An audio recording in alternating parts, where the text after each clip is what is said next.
You've been told the era of the giant, thirsty, V8 American SUV is over. That EVs and little crossovers have won.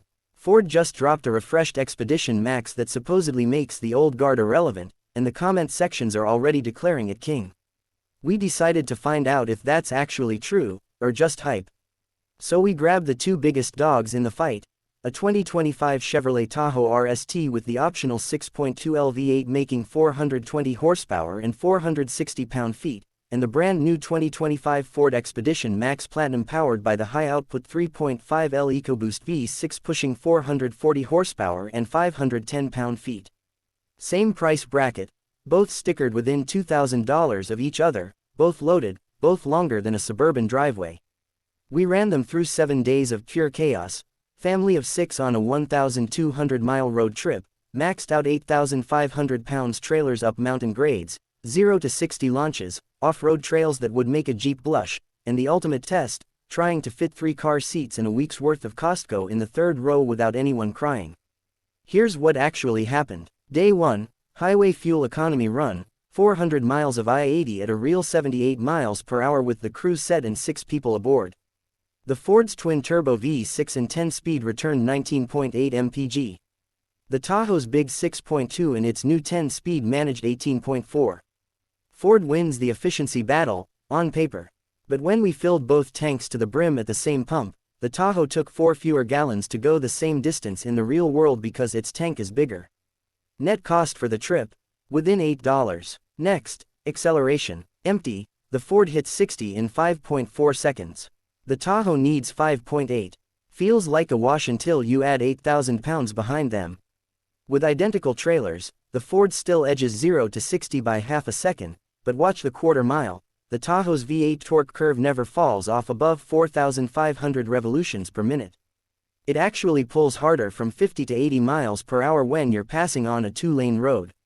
Real-world overtakes go to the Chevy. Towing up the Eisenhower Pass at 11,000 feet, both stayed in top gear, both kept coolant temps under 220 degrees. But the Ford's turbos started spooling louder than a 737 and fuel economy collapsed to 7 mpg. The Tahoe just growled and kept chugging at 8.2 mpg. Again, almost a tie, but the naturally aspirated motor felt less stressed doing it. Now the part everyone actually cares about, interior room. Expedition Max wins third row legroom by 2 full inches and cargo behind the third row by 4 cubic feet. But here's the catch. The Tahoe's independent rear suspension sits the floor lower, so adults actually fit better in the Chevy's third row despite the spec sheet. Our 6 feet 4 inches tester could sit behind himself in the Tahoe. In the Ford he was eating his knees. Car seat installation. Tahoe's latch anchors are easier to access and the seats slide farther forward.